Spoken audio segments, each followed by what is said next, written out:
আমার আজকের recipe corn chicken. এই কর্ন চিকেন খেতে কিন্তু ভীষণ মজার, তাই আজকে তোমাদের সাথে শেয়ার করতে যাচ্ছি এই কর্ন চিকেনের রেসিপি।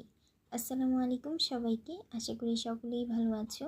প্রথমে এই কর্ন চিকেন বানানোর জন্য চিকেনগুলো ম্যারিনেট করে নিব।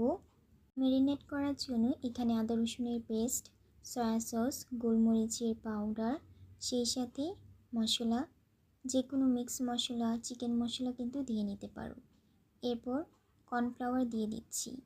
একটু তেল দিয়ে হাত দিয়ে ভালো করে মাখিয়ে নিতে হবে। মশলা চিকেনের গায়ে ভালো করে মাখিয়ে নিতে হবে, যেন চিকেনের গায়ে মশলা একদম লেগে থাকে। এরপর স্বাদ মতো লবণ দিয়ে আমি ওভারনাইটের জন্য ম্যারিনেট করে রেখে দিব।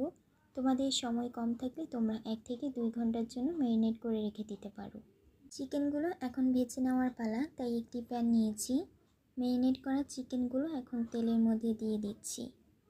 মিডিয়াম ফ্লেমে চিকেনগুলো ভাজার চেষ্টা করবে। হাই ফ্লেমে ভাজলে উপরে যে কোটিং আছে সেটা বেশি পড়ে যাবে, এর ফলে চিকেনের ভেতরগুলো সিদ্ধ হবে না। এক পাশ হয়ে গেলে অন্য পাশে উল্টিয়ে দিতে হবে।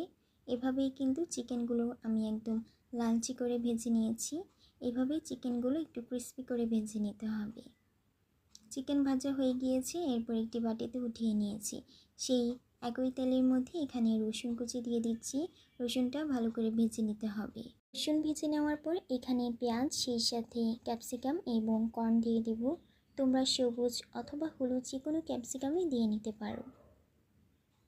কর্নের পাশাপাশি কিন্তু তোমরা ব্রোকলিও দিতে পারো। ব্রোকলি দিলেও এই কর্ন চিকেনটা খেতে ভীষণ ভালো লাগবে।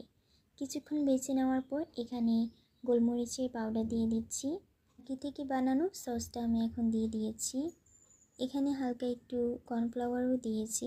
এই কর্নফ্লাওয়ারটা দিলে কিন্তু চিকেন কর্নটার গ্রেভিটা খুব ইয়ামি হবে। ভালো করে ভেজে নিতে হবে। এরপর এখানে স্বাদ মতো লবণ দিয়ে দিব। এরপর ভেজে রাখা চিকেনগুলো দিয়ে দিচ্ছি। ভালো করে গ্রেভির সঙ্গে মিক্স করে নিতে হবে। এভাবেই কিন্তু খুব সহজেই তোমরাও কর্ন চিকেনটা তৈরি করে নিতে পারো।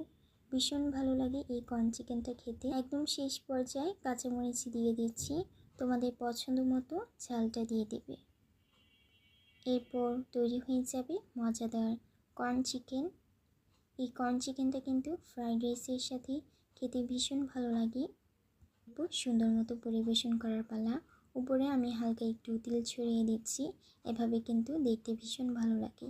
এই তো তৈরি হয়ে গেল মজাদার কর্ন চিকেন। আশা করি আজকের এই রেসিপিটা ভালো লেগেছে। যদি ভালো লেগে থাকে অবশ্যই বাসায় ট্রাই করতে পারো। সম্পূর্ণ ভিডিওটি দেখার জন্য ধন্যবাদ। আজকে এই পর্যন্ত।